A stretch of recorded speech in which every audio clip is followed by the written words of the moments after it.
ओम यतो यतः समीहसे ततो नो अभयं कुरु शन्नः कुरु प्रजाभ्यो अभयं नः पशुभ्यः। मंच पर विराजे हुए समग्र गुरुजनों को सादर प्रणाम करते हुए अतीव अल्प समय में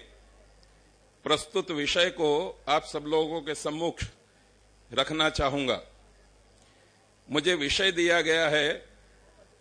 अंधविश्वास के विविध स्वरूप और भटकता हुआ मनुष्य। सृष्टि के आदि में भगवान के पास गाय गई और गौ माता ने कहा कि प्रभु तुम मुझे आशीर्वाद दे दो कि मैं भटकूं नहीं। ईश्वर ने उसे आशीर्वाद दिया, मैं तुम्हें जन्म देता हूं, मैं तुम्हारी परवरिश करता हूं, जाओ तुम कभी भी भटकोगी नहीं। ईश्वर के द्वारा जन्म लेने वाली गौ माता 1000 साल पहले जैसा उत्तम दूध देती थी, जिस गुण वाला दूध देती थी, वही गुण वाला दूध आज भी दे रही है। पर उस गाय के जन्म को मनुष्य ने अपने हाथ में लिया और मनुष्य ने अपना प्रवेश करके, ईश्वर के कार्य में अपना प्रवेश करके जिस गाय को जन्म दिया, वो गाय गौदुग्ध के उस उत्तम गुणों से भटक गई है। ठीक इसी तरह से सृष्टि के प्रारंभ में साक्षात कृत धर्मा ऋषि मुनि जिस धर्म का उपदेश देते थे, वो धर्म ईश्वर के द्वारा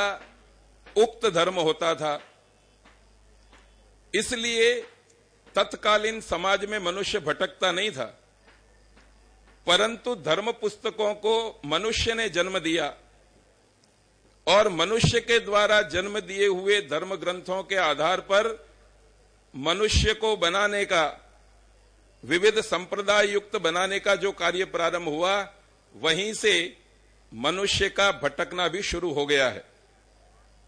इसलिए यदि मनुष्य भटकने से अटकना चाहता है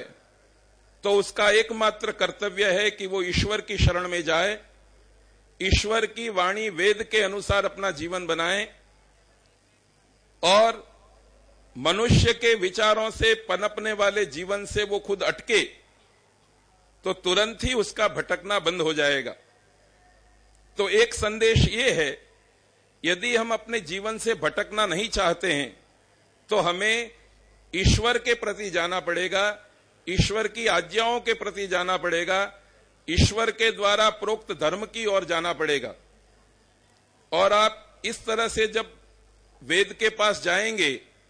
तो वेद आपको ये नहीं कहेगा कि आप वैष्णव बनिए, आप शैव बनिए, आप जैनी बनिए, कुरानी बनिए, पुराणी बनिए, पर वेद कहेगा मनुर्भव, क्योंकि ईश्वर के द्वारा हमारा जो जन्म होता है वो मनुष्य के रूप में होता है और फिर मनुष्य की पुस्तकें हमें स्कूल में पढ़ाई जाती हैं, कॉलेजेस में पढ़ाई जाती हैं, धर्म स्थानों में पढ़ाई जाती हैं,